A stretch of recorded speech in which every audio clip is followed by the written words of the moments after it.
ప్రతి జీవి కూడా జీవించాలంటే తన చుట్టూ ఉన్న ప్రపంచానికి తగ్గట్టుగా మారాలి. అప్పుడు మాత్రమే అది మనుగడ సాగించగలదు. అలా మారడం వల్లనే కోతి లాంటి ఒక జీవి నుండి మనిషి ఇదిగో ఇప్పుడు ఉన్న విధంగా పరిణామం చెందాడు. ఇదేదో 1-2 సంవత్సరాల్లో జరిగిన మార్పు కాదు. మనం ఇలా 2 కాళ్ళ మీద నిలబడడానికి, మాట్లాడడానికి, మన చేతులతో వస్తువులను పట్టుకుని ఉపయోగించుకునేలా మారడానికి కొన్ని లక్షల సంవత్సరాల సమయం పట్టింది. మరి అన్ని లక్షల సంవత్సరాల నుండి వచ్చిన పరిణామ క్రమం ఇప్పుడు ఆగిపోయిందా? లేక మనిషి ఇంకా పరిణామం చెందుతున్నాడా? ఒకవేళ ఇంకా మనిషిలో ఎవల్యూషన్ జరుగుతూ ఉంటే పరిణామ క్రమంలో భాగంగా భవిష్యత్తులో మనిషి శరీరంలో ఎటువంటి మార్పులు రాబోతున్నాయి? ఇప్పటికీ ఎవల్యూషన్ జరుగుతుందని చెప్పడానికి ఉన్న సాక్ష్యాలేమిటి? ఇలాంటి ఎన్నో ఆసక్తికరమైన విషయాలు ఈ వీడియోలో తెలుసుకుందాం. అయితే ఈ ఎవల్యూషన్ గురించి ఇంతకు ముందు మన ఛానల్లో జర్నీ ఆఫ్ ద యూనివర్స్ అనే సిరీస్లో భాగంగా క్లియర్గా చెప్పడం జరిగింది. ఆసక్తి ఉన్నవారు ఆ వీడియో కూడా చూడండి, లింక్ డిస్క్రిప్షన్లో ఇచ్చాను.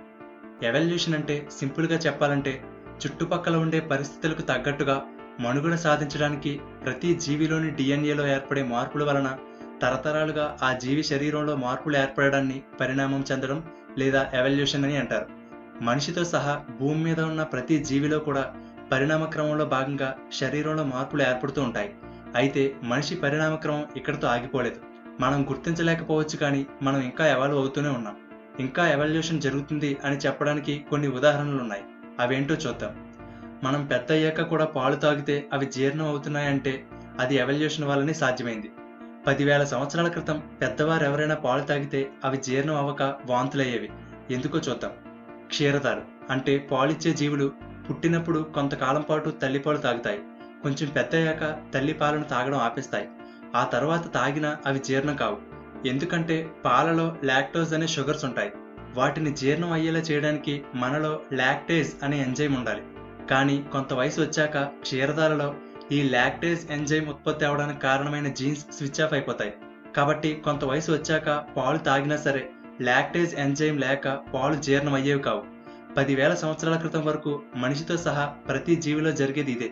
కానీ 10,000 సంవత్సరాల క్రితం ఆదిమానవుడు గేదెలు, ఆవులు, మేకలు వంటి జీవులను మచ్చిక చేసుకుని పెంచుకోవడం మొదలుపెట్టి వాటి పాలు తాగడం అలవాటు చేసుకున్నాడు. ఆ అలవాటుకి తగ్గట్టుగా మన డిఎన్ఏలో మార్పు వచ్చి పెద్ద అయిన తర్వాత కూడా మన బాడీలో పాలను అరిగించే లాక్టేజ్ ఉత్పత్తి అవుతుంది. ఆ ఎవల్యూషన్లో భాగంగానే ప్రపంచంలో దాదాపుగా 95% మందికి పెద్ద అయ్యాక పాలు తాగినా జీర్ణం అవుతున్నాయి. కానీ ఇంకా ఇప్పటికీ కొంతమందికి పాలు తాగితే వాంతులు అవడం జరుగుతుంది. ఎవల్యూషన్కి ఇంకొక ఎగ్జాంపుల్ చెప్పాలంటే సాధారణంగా మనం గాలి పీల్చకుండా సుమారుగా 30 సెకండ్ల వరకు ఉండగలం. కానీ సౌత్ ఈస్ట్ ఏషియా ప్రాంతాల్లో ఉండే బజావ్ జాతికి చెందిన ప్రజలు మాత్రం గాలి పీల్చకుండా 15 నిమిషాల వరకు ఉండగలరు. దానికి కారణం అక్కడి ప్రజలు చేపలను వేటాడడానికి సముద్రంలో 70 మీటర్ల లోతుకు వెళ్తారు. అలా వెళ్ళేటప్పుడు ఆక్సిజన్ సిలిండర్ లాంటివి ఏమీ పెట్టుకోరు. వాళ్ళకి అక్కడ అదే జీవనాధారం కాబట్టి వాళ్ళు గాలి పీల్చకపోయినా ఎక్కువసేపు ఉండగలిగేలా వాళ్ళ జీన్స్లో మార్పులు జరిగాయి. మనకి ఊపిరితిత్తుల క్రింద ఎడంవైపు స్ప్లీన్ అనే ఒక అవయవం ఉంటుంది. ఇది ఆక్సిజన్తో నిండిన ఎర్ర రక్త కణాలని స్టోర్ చేసుకుంటుంది. మనం ఎప్పుడైనా ఊపిరి బిగబట్టినప్పుడు లేదా ఆక్సిజన్ సరిపోని సమయంలో ఈ స్ప్లీన్లో స్టోర్ అయిన ఆక్సిజన్ బాడీ అంతటికీ ప్రయాణిస్తుంది. అయితే ఈ స్ప్లీన్ అనే అవయవం మిగిలిన వాళ్లతో పోల్చితే ఈ బచావ్ జాతికి చెందిన ప్రజల్లో 50% పెద్దదిగా ఉందట. అంటే అక్కడి వాళ్ళ మనుగడకి అది అవసరం కాబట్టి వాళ్ళ డిఎన్ఏలో మార్పు వచ్చి ఆ ఎవల్యూషన్ జరిగింది. అయితే ఇలాగే మనందరిలో కూడా ఇప్పుడు ఉన్న పరిస్థితులకు తగ్గట్టుగా ఎవల్యూషన్ జరుగుతూనే ఉంది. ఈ ఎవల్యూషన్ ద్వారా మన మనుగడకి తగ్గట్టుగా మనలో ఉన్న అవయవాల్లో మార్పులు ఏర్పడడం లేదా అవసరం లేని కొన్ని అవయవాలు కోల్పోవడం జరుగుతుంది. ఇలా ఈ పరిణామ క్రమంలో భాగంగా భవిష్యత్తులో మనలో కనిపించబోతున్న మార్పులు ఏంటో ఇప్పుడు తెలుసుకుందాం. నెంబర్ 1, మన కాలి చిటికెన వేలు. భవిష్యత్తులో ఈ చిటికెన వేలు ఉండకపోవచ్చు. పూర్వం ఆదిమానవుడిగా ఉన్నప్పుడు చెట్లు ఎక్కువగా ఎక్కడం, చెట్ల మీద దూకడం వంటివి చేసేవారు. అలాంటప్పుడు ఈ చిటికెన వేలు ఎక్కువగా ఉపయోగపడేది. కానీ మనం 2 కాళ్ళ మీద నడవడం అలవాటైన తర్వాత బరువు మొత్తం పాదం మీద పడుతుంది. ఇప్పుడు మనం గమనిస్తే చిటికెన వేలు పెద్దగా మనకి ఏం ఉపయోగపడదు. నడిచేటప్పుడు యూజ్ అవ్వదు, లేదా దాని మీద మనం బరువును కూడా ఆంచలేము. దానివల్ల పెద్దగా ఉపయోగం లేదు. కాబట్టి ఒక అంచనా ప్రకారం మరొక 1,00,000 సంవత్సరాల్లో కాలికి చిటికెన వేలు మాయమైపోయి కేవలం 4 వేళ్లే ఉంటాయట. 2, జ్ఞానదంతం. పూర్వం ఆదిమానవులుగా ఉన్నప్పుడు ప్రతి ఒక్కరికి ఈ జ్ఞానదంతం ఉండేది. అప్పట్లో పచ్చి మాంసాన్ని నమలడానికి ఇది ఉపయోగపడేది. కానీ ఇప్పుడు ఆహారాన్ని వండుకొని మెత్తగా చేసుకుని తింటున్నాం కాబట్టి సులువుగా నమలగలుగుతున్నాం. దాంతో ఇక ఈ జ్ఞానదంతంతో అవసరం లేదు. అందుకే ఇప్పటికే ప్రపంచంలో 35% మందికి ఈ జ్ఞానదంతం రావడం లేదు. కానీ కొంతమందికి వస్తుంది. కొంతకాలానికి భవిష్యత్తులో పూర్తిగా ఈ జ్ఞానదంతం మాయమైపోతుంది. అలాగే పూర్వం ఆదిమానవులుగా ఉన్నప్పుడు పచ్చి దుంపలు, వేర్లు నమలడానికి వీలుగా పెద్ద పెద్ద దవడలుండేవి. కానీ ఎవల్యూషన్లో భాగంగా ఈ దవడల సైజు, పళ్ళ సంఖ్య తగ్గుతూ వచ్చింది. 3. పాల్మారిస్ లంగస్ మజిల్. పూర్వం కోతులుగా ఉన్నప్పుడు చెట్లు ఎక్కడానికి, చెట్లను పట్టుకుని వేలాడడానికి చేతిలో ఉండే పాల్మారిస్ లంగస్ అనే మజిల్ ఉపయోగపడేది. కానీ ఇప్పుడు మనం చెట్ల మీద నివసించడం లేదు. సో మనకి ఆ కండరం అవసరం లేదు. కాబట్టి ఎవల్యూషన్లో భాగంగా మనలో కొంతమందిలో ఆ పాల్మారిస్ లంగస్ మజిల్ మాయమైంది. ఆ మజిల్ మనకు ఉందో లేదో చూసుకోవాలంటే మన చేతి బొటన వేలిని, చిటికెన వేలిని కలిపి ఉంచితే అది మనకు కనిపిస్తుంది. ఇప్పటికే ప్రపంచ జనాభాలో 15% మందిలో ఈ మజిల్ లేదు. అయితే ఈ మజిల్ లేకపోవడం వల్ల మన చేయి వీక్ అవడం కానీ, చేతిలో పొట్టు తగ్గడం కానీ ఏమీ ఉండదు. కానీ మనకు ఆ మజిల్ అవసరం లేదు కాబట్టి ఎవల్యూషన్లో భాగంగా అది మాయమవుతుంది. నెక్స్ట్, జుట్టు.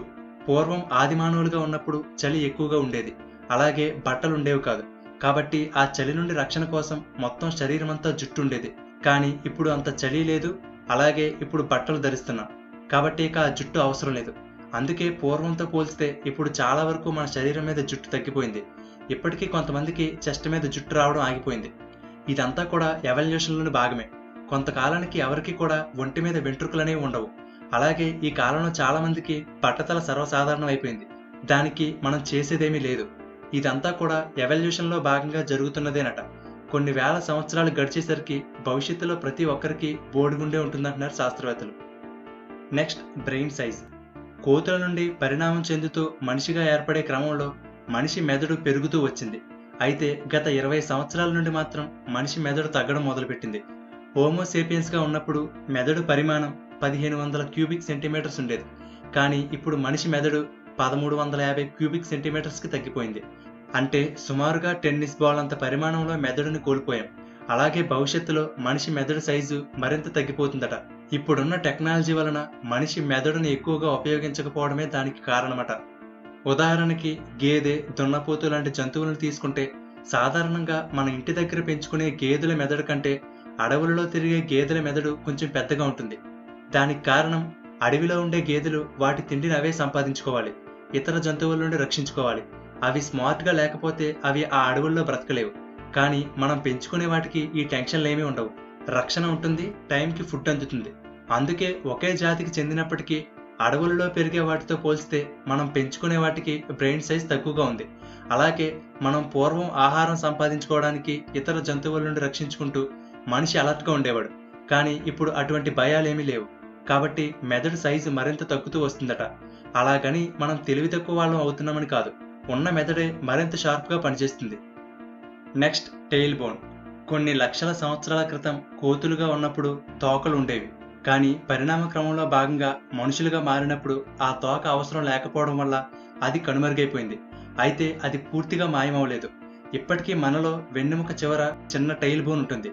మనం కడుపులో పిండంగా ఉన్నప్పుడు ఈ టెయిల్ బోన్ ఏర్పడుతుంది. కానీ అది మనకు అవసరం లేదు కాబట్టి దాని పెరుగుదల ఆగిపోతుంది.